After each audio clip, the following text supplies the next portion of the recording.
வணக்கம்.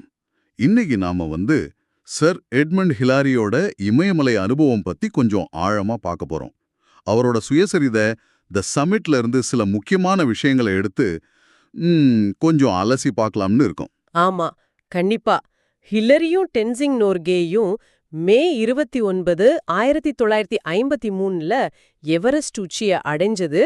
அது ஒரு வரலாற்று நிகழ்வு.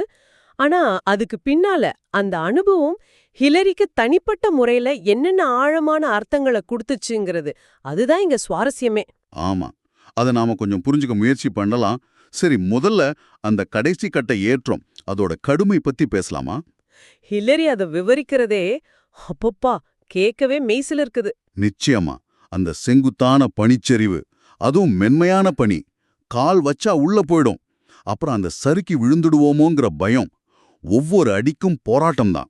ஆமா, அவர் சொல்றாரு, ஒவ்வொரு அடி வைக்கிறதுக்கு முன்னாடியும் பனியில வெட்டி பாதை அமைச்சிருக்காங்க. அதுலயும் ஆக்சிஜன் குறைவா இருந்ததால ஒவ்வொரு அடிக்கும் 10 தடவை மூச்சு வாங்கினதா சொல்றாரு பாருங்க. நினைச்சு பார்க்கவே கஷ்டமா இருக்கு. உடல் ரீதியா 2 பேருமே ரொம்ப சோர்ந்து போயிருந்தாங்க.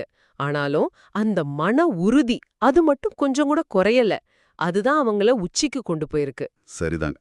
கடைசியா அவங்க அந்த உலகத்தின் உச்சியில நின்ன தருணம், அதை ஹிலரி எப்படி நினைவு கூர்றார்? ஓ, அது ரொம்ப உணர்ச்சி பூர்வமா சொல்றார். சுத்தி பார்க்கும்போது அப்படி ஒரு அமைதி, ஒரு பறந்து விரிஞ்ச காட்சி, பிரமிப்பா இருந்திருக்கு.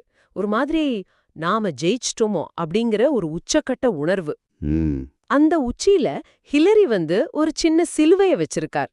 டென்சிங் நோர்கே அவங்க நம்பிக்கைப்படி கடவுளுக்கு கொஞ்சம் உணவுப் பொருட்களை, மிட்டாய் மாதிரி, அதை வச்சு படைச்சிருக்காங்க. அந்த பெருமையில கொஞ்ச நேரம் அப்படியே அந்த அமைதியில அங்க நின்னு இருக்காங்க. அந்த உச்சியில நிக்கிற உணர்வே தனிதான் போல. ஆனா இங்கதான் நீங்க சொன்ன முக்கியமான விஷயம் வருது. ஹிலரிய பொறுத்த வரைக்கும் இது வெறும் உடம்பால செஞ்ச சாதனை மட்டும் இல்லைன்னு சொன்னீங்க இல்லையா? அதான் ரொம்ப சுவாரஸ்யமா இருக்கு. அது கொஞ்சம் விளக்க முடியுமா? நிச்சயமா. அதுதான் ஹிலரியோட பார்வையின் சிறப்பே. அவருக்கு இது மனிதன் தடைகளையும் ஆபத்துகளையும் ஏன் பயத்தையுமே தாண்டி வர்ற திறனோட ஒரு அடையாளம். மலையேற்றம்ங்கிறது வெறும் ஒரு ஸ்போர்ட்ஸ் இல்ல, அது ஒரு தவம் மாதிரி அவர் பார்க்கறார். தவம் மாதிரியா? ஆமா, அதுக்கு ஒழுக்கம் தேவை, குழுவா சேர்ந்து வேலை செய்யற பக்குவம், பொறுமை, மன உறுதி, தைரியம், இது எல்லாத்தையும் அது சோதிக்குது.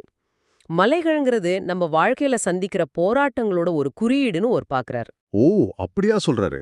ஆமாம், அந்த மலையை ஏறுறது மூலமா உடல் ரீதியான வெற்றியை மட்டும் நாம் அடையறதில்ல, வாழ்க்கைக்கே தேவையான முக்கியமான பாடங்களையும் கத்துக்கிறோம். நீங்க சொல்றது சரிதான். மலையேற்றம் வாழ்க்கை பாடங்களை கத்துக் கொடுக்குதுன்னு சொல்றது. இதுக்கும் ஹிலாரி சொல்ற அந்த 2 விதமான சிகரங்களுக்கும் தொடர்பு இருக்குதா? அதாவது, ஒன்னு நம்ம பார்க்குற எவரெஸ்ட் மாதிரி மலை, இன்னொன்னு நம்ம மனசுக்குள்ள இருக்கிற சவால், பயம், தன்னம்பிக்கையின்மை, இந்த மாதிரி விஷயங்கள்னு சொன்னாராமே. கரெக்டா சொன்னீங்க. அவர் 2 சிகரங்களை பத்தி பேசுறார். முதல் வகை எவரெஸ்ட் மாதிரி நம்ம கண்ணுக்கு தெரியற வெளியிருக்கிற சவால்கள், நம்ம உடல் ரீதியா எதிர்கொள்ற சிகரங்கள். 2வது வகை, இதுதான் ரொம்ப முக்கியம், நம்ம மனசுக்குள்ள இருக்கிற சிகரங்கள். மனசுக்குள்ள இருக்கிற சிகரங்களா? ஆமா, நம்மளோட பயம், நம்ம பலவீனம், தன்னம்பிக்கை இல்லாம இருக்கிறது, இந்த மாதிரி உளவியல் ரீதியான தரைகள். இங்கதான் ஹிலாரியோட மிக முக்கியமான பார்வை இருக்கு. அவர் என்ன நம்புறாருன்னா, வெளியே இருக்கிற அந்த எவரெஸ்ட்டை விட பெரிய மலை நம்ம ஒவ்வொருத்தரோட மனசுக்குள்ளயும் இருக்கு. ஓ, அந்த உள் சிகரங்களை, அதாவது நம்ம பயத்தை, நம்ம தயக்கத்தை ஜெயிக்கிறது தான் உண்மையான பெரிய வெற்றி. சொல்லப்போனா வெளி சிகரங்களை ஜெயிக்கிறதை விட அதுதான் முக்கியம்னு அவர் ஆழமா நம்புறாரு.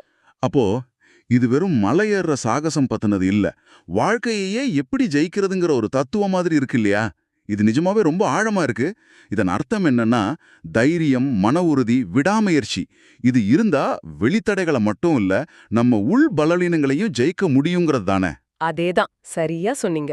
இது ஹிலரிக்கு மட்டும் இல்ல, நமக்கும் பொருந்தும் இல்லையா? நம்ம ஒவ்வொரு நாளும் சந்திக்கிற சின்ன சின்ன பயங்கள், தயக்கங்கள், அது கூட ஒரு வகையில உள் சிகரங்கள் தானே?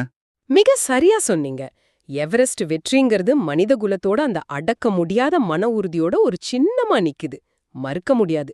ஆனா ஹிலேரியோட இந்த பார்வை மலைகளையும் சரி, நம்ம உள் போராட்டங்களையும் சரி, அவர் பார்த்த விதம் அது ரொம்ப முக்கியமானது. நாம எல்லாரும் யோசிக்க வேண்டியது. நீங்க இதை கேட்கும்போது கூட யோசிச்சு பாருங்க, ஹிலேரியோட இந்த பார்வை உங்களோட வாழ்க்கைக்கு எப்படி பொருந்தும்? ஆமா, கடைசியா நீங்க கேட்டுக்கிட்டு இருக்கிறவங்களுக்கா ஒரு சின்ன சிந்தனை. ஹிலேரி நம்ம உள் பலவீனங்களை ஜெயிக்கிறத பத்தி பேசினார் இல்லையா? இப்போ இந்த நிமிஷம் நீங்க உங்க வாழ்க்கையில எதிர்கொண்டு இருக்கிற அந்த உள் சிகரம் எதுவா இருக்கலாம்னு நினைக்கிறீங்க? ம் நல்ல கேள்வி. அந்த உள் சிகரத்தை ஜெயிக்கிறது ஒருவேளை ஒரு பெரிய மலையோட உச்சியை அடையிறத விடவும் உங்களுக்கு என்ன மாதிரியான ஒரு திருப்தியையும் ஒரு அர்த்தத்தையும் கொடுக்கலாம்? கொஞ்சம் யோசிச்சு பாருங்களேன்.